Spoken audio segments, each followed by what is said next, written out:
Hola, muy buenas noches, bienvenidos a Classics de 13 Televisión. Vamos a ver la película La ventana indiscreta, de 1954.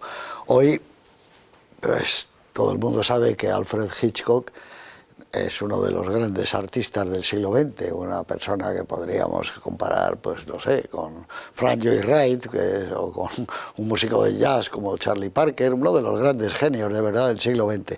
Pero es que hace unos años también era muy conocido, no con el prestigio que tiene ahora, pero antes de que los franceses, sobre todo Truffaut, decidieran que era el gran director de cine, que estoy de acuerdo en ello, era una personalidad tan grande como el más grande de los actores o las actrices que había en Hollywood.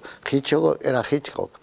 Salía además en las películas, que eso lo hizo él desde una primera película que se llamaba El asesino de las rubias, me parece, de Lodger. A partir de ahí, y luego era un juego saber en qué momento saldrá Sir Alfred. Entonces no era Sir Alfred, era Alfred Hitchcock. Quiero decir que era de... Yo no creo que haya habido un director de cine tan famoso nunca en la historia, quizá Cecil B. DeMille, que también la gente sabía que Cecil B. DeMille era director como Hitchcock. Pero luego... le dan una vuelta al personaje y a su cine los franceses. François Truffaut tiene con él una maravillosa entrevista recogida en un libro que es como el Ciudadano Kane de los libros de cine, que es el Le Cinéma selon Hitchcock, y entonces a partir de ahí se le empieza a mirar de otra forma. Se empieza a descubrir que acerca a la cámara a los actores como nadie lo había hecho antes, y que además de la historia que cuenta, es importantísimo saber cómo la cuenta, de qué manera no solo se aproxima, sino cómo busca detalles insignificantes, pero que van dando... Es como un puzzle continuo las películas que va poniendo un poquito a poco los cachitos pequeños, y entonces todo aquello crea una dimensión extraordinaria. Era un londinense especial, como Dickens y como Chaplin, un tipo distinto, que había padecido de niño, según le ha contado él, el miedo, y ese miedo está presente en toda su obra, esa falsa responsabilidad que tienes a alguien que no le ha hecho nada. El padre lo llevó a la comisaría de policía con una carta y el comisario la leyó y entonces lo metió durante 5 minutos en una celda. Por lo visto decía, los chicos malos a veces hay que meterlos en una celda. Eso por lo visto le cambió mucho, fue algo muy importante para él. Luego tuvo una educación muy estricta con los jesuitas, católico, y eso influye en todo su cine. Pero yo quería hoy decir algo distinto de lo que decimos siempre de él, y es hablar de Alma Reville, su mujer. Creo que tuvo la misma importancia que Thea von Harburg en la obra del expresionismo alemán de Fritz Lang, ¿no? De Metrópolis y de todas esas películas. Creo que Alma Reville, su compañera de vida y montadora, ayudante, script, co-guionista, es algo muy importante en su vida. Creo que la relación que tuvieron le dio a él una creatividad también, sobre todo sobre el mundo de la mujer, que han tenido pocos directores. A él le gustaban las rubias, evidentemente, esas rubias maravillosas, de todas, desde Madeleine Carroll, que ya empezaba en blanco y negro, hasta la última, Tippi Hedren, pero, Dios mío, las rubias que ha tenido. Por ejemplo, hay una que nunca ha sido tan atractiva, sexy y maravillosa como Eva María Sen con La muerte en los talones, que por cierto tiene 99 años. Eva María Sen hoy día, pero todas, Grace Kelly, que es por supuesto la que vamos a ver hoy, era su heroína perfecta, se llevó un disgusto enorme cuando se casó, pero bueno, también tuvo la audacia de decir en esa época de la crítica especializada, señores, el cine es un patio de butacas que hay que llenar tarde y noche, eso es el cine. Claro, no era esas cosas que se decían sofisticadas y crípticas los directores de la época, pero bueno, esta película la he visto muchas veces, sería una de las que es la mejor película de la historia de Hitchcock, de su filmografía. Podía ser Vértigo, con La muerte en los talones, Los pájaros encadenados, cualquiera. Cualquiera de sus películas puede ser también la mejor de la historia del cine. Pero esta es una película especial porque es cine dentro del cine. Es la película que James Stewart, Jeff, la película, está rodando una película para nosotros, nos está contando lo que ocurre en esa casa donde él está viviendo. Y a la vez es Hitchcock el que está filmando la película que está filmando Jeff. Es decir, que es el cine dentro del cine. Es la historia de un voyeur, como son todos los directores de cine, todos los pintores. Y con un mundo que ya se ha contado muchas veces, el Greenwich Village, verano, la gente, todas las cosas que hacen, la señorita solitaria, los que hacen el amor sin parar porque acaban de acostarse, y un personaje extraordinario como el fotógrafo que es James Stewart, y otra mujer extraordinaria que es Thelma Ritter, que todas las películas donde sale Thelma Ritter yo creo que son inmejorables, y luego naturalmente Grace Kelly y más gente por supuesto en el reparto, pero no sé, ¿es la mejor película de Hitchcock? Pues ahora mismo sí, a lo mejor cuando veamos otra mañana esa es la mejor, pero que Hitchcock es algo ya que no se puede definir, es como el verdadero arte tiene esa facultad de ponernos nerviosos porque no puedes atrapar exactamente la película. Yo podría hablar de una cantidad enorme de planos, de decir, y con esto termino, que la presentación de Grace Kelly es una de las más hermosas de la historia del cine. Vemos ya lo verán, está al principio, vemos a James Stewart y de repente que está como medio adormecido y una sombra le cruza la cara, hay un contraplano y de negro, desde la oscuridad surge esa cabellera rubia, esa mirada azul y ella se acerca a la cámara para uno de los momentos, el beso ese increíble. Guillermo Balboni, que he dicho que acaba. Muy buenas, tú que eres un especialista en el cine de los 40 y los 50. ¿Qué te parece que Hitchcock haya ganado al tiempo y se haya convertido en uno de los gigantes de la historia del cine? Me parece que es justo que sea así, ¿no? Creo que igual era injustamente valorado hasta que dices tú lo de Truffaut, que a veces... Claro, el mago del suspense. El mago del suspense, sí, que era una cosa como más populachera, ¿no? Él además, como salía en la televisión, como decías tú, todas las semanas, en aquella época, pues presentando aquellos programas de televisión que hacía, pues era una estrella del cine, como lo había sido Filmeville y Capra también. Yo creo que serían un poco los tres directores que eran, por encima del título decía Capra, ¿no? Que aparecía su nombre. Yo creo que La ventana indiscreta, desde mi punto de vista, inicia lo que yo llamaría el periodo apoteósico de Hitchcock. Es decir, Hitchcock siempre desde la etapa inglesa han sido películas especiales, maravillosas, todas singulares, que te hacen sentir cosas como que yo creo que ningún otro director, por lo menos a mí, me hace sentir. Pero La ventana indiscreta sería la primera que hace ya en esta etapa Paramount, la primera que hace ya, digamos, que destila al blanco y negro, aunque luego hará Falso culpable, pero casi como algo en la Warner, pero ya coge el color y empieza esa etapa que ya es El hombre que sabía demasiado, Vértigo con La muerte de los talones, luego empieza la etapa de terror ya de los pájaros. Pero para mí sería la etapa gloriosa.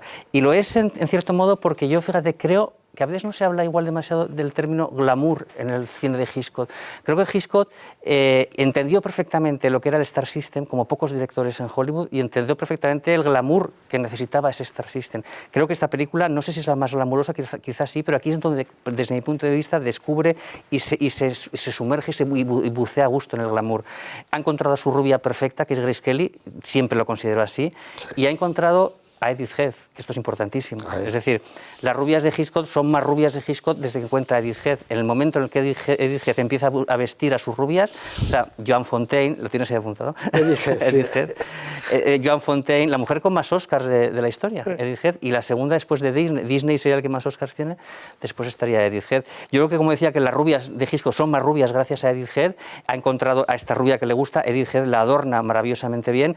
Es una película glamurosa, como a partir de entonces todas las películas de Hitchcock serán glamurosas hasta tal punto que yo creo que la siguiente, Atrapa a un ladrón, supedita todo el glamour en exceso, es más glamurosa que otra cosa, ¿no? Atrapa a un ladrón. Creo que es muy importante esto, y luego lo que es también, desde mi punto de vista, la película más cálida y más amable de Hitchcock, desde mi punto de vista, porque digamos que eclosiona o lleva a la perfección esto que él siempre decía de mezclar el suspense y la comedia. Creo que nunca le salió tan bien como aquí, gracias a Thelma Ritter en parte, que lo decías tú, que es verdad que toda película en la que sale Thelma Ritter, es las de Doris Day, cualquiera, es maravillosa. Y yo creo que ese sentido del humor que siempre lo buscó, digamos, de alguna manera dulcificar un poco el suspenso, el terror, con ese sentido del humor, con esas bromas, aquí lo consigue, creo que como nunca en esta película. Y yo creo que sería una película cálida, que te acoge, te apetece estar en ese apartamento, ¿no? Es como que estás viendo un crimen, pero podría ser una comedia.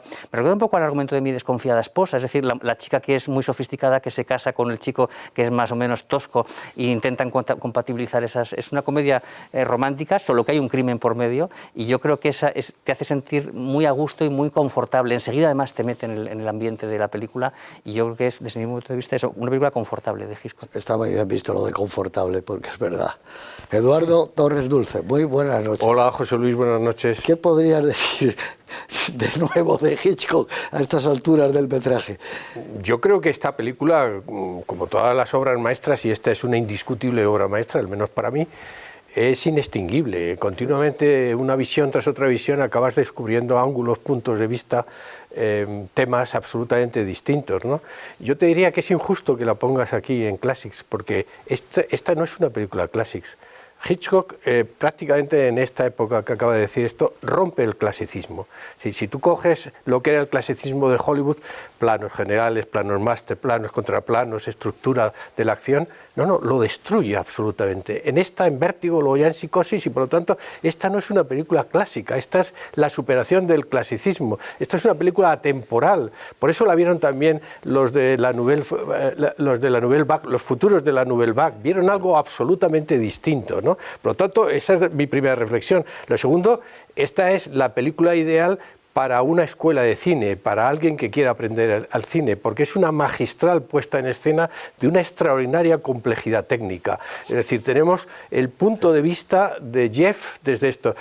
A la vez se cuenta la historia de Jeff, porque se está contando en clave de melodrama, sobre todo sus relaciones con Lisa, y luego a continuación todas las historias que se van desarrollando en ese patio de vecindad, en esa corrala, en el que sucede como casi el diablo cojuelo, nuestro clásico hubiera levantado el techo y lo hubiéramos visto. La capacidad de Hitchcock con John Michael Hayes, que es una de las grandes aportaciones aquí, para contar esa historia y las historias y los distintos puntos de vista hacen que se transforme en una lección de cine, en espectacular reflexiones acerca de lo que son el punto de vista, la película que más le habría gustado a Henry James, que es el gran literato del punto de vista, porque es el cine, ¿no? Y luego ya para acabar, el frívolo Hitchcock se transforma en un Honoré de Balzac, esta es la comedia humana, en un Thornton Wilder, en esa historia de la ciudad, y en un Somerset Maugham a la hora de explicar los pequeños dramas de la domesticidad del ser humano. Así que este Hitchcock,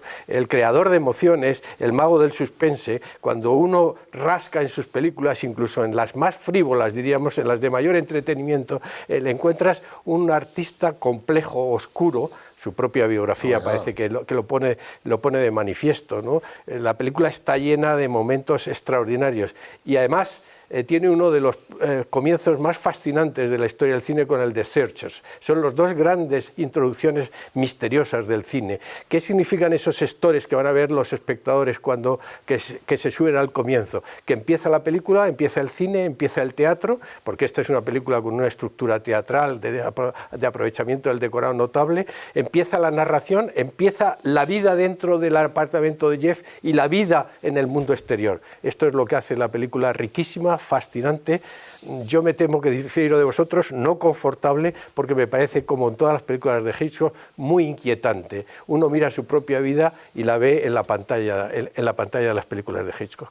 No, yo lo he entendido que dice confortable. No, lo he entendido perfectamente. Porque estás instalado tan a gusto que es ese. Es como cuando ves llover calentito en casa, un poco esa sensación como de... Pedro García Cortago, muy buenas noches. Buenas noches. Bueno, vamos a ver la película, pero antes danos tú un par de notas sobre don Alfredo. Cuando a Hitchcock le preguntaron sobre esta película y le preguntaron si era una película de suspense, una historia de amor, dijo que era una película sobre el cine.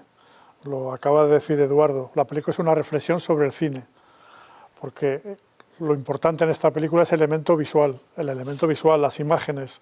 Prácticamente sobran las palabras y la narración se basa en lo que ve el fotógrafo desde la ventana de atrás, que es el título original, The Rear Window.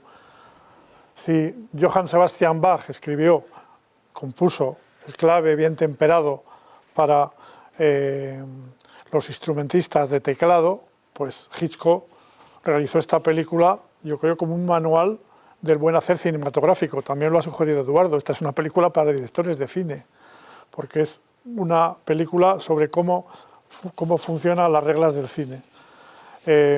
Se desarrolla en un espacio cerrado, algo que le era muy familiar a Hitchcock. Hay otras películas como La Soga, Crimen Perfecto, Náufragos, que también se desarrollan en un espacio cerrado. Aquí estamos en un patio trasero y en una habitación. Y es la historia de un voyeur, de un hombre que mira y que ve la vida de los otros. Y a partir de ahí, él fabrica un relato, fabrica una teoría sobre la realidad que es realmente engañosa, se deja llevar por lo que ve. Y como vemos, como podemos darnos cuenta, la realidad es más compleja de lo que él ve. Es decir, él ve fragmentos de la realidad, pero la realidad es más compleja. Esto remite a la polémica filosófica sobre hasta qué punto podemos percibir la realidad. En este aspecto también la película tiene ese matiz filosófico. En cierta forma, yo creo que las dos grandes películas de Hitchcock son Vértigo y La ventana indiscreta. Hay otras, pero yo me quedaría con esas dos. Y son dos películas opuestas. Vértigo fue rodada, estrenada en el 58 y esta en el 54, 4 años antes. En Vértigo tenemos siempre la impresión de sufrir una alucinación, de estar en un sueño. Es una película con elementos muy confusos, oníricos. En cambio, en esta película lo vemos a través del ojo de la cámara, a través del ojo del fotógrafo, que son lo mismo. Y lo que vemos es algo que está pasando en tiempo real. Aquí la realidad es aplastante, aunque sea engañosa, pero la realidad que muestra la cámara es aplastante. En cualquier caso, y acabo ya, esta es una obra maestra, es una de las mejores películas de la historia del cine, y yo simplemente recomendaría a los espectadores que se fijaran en el escenario, que tuvieron que derribar el suelo de los estudios de la Metro. Paramount. De la Paramount. La película es producida por la Paramount y luego yo creo que fue rehabilitada por la Universal. Es la Paramount, y la Paramount tuvo que derribar el suelo del estudio, que él pensaba que no se lo iban a permitir para que el escenario, el patio trasero, tuviera la suficientemente altura.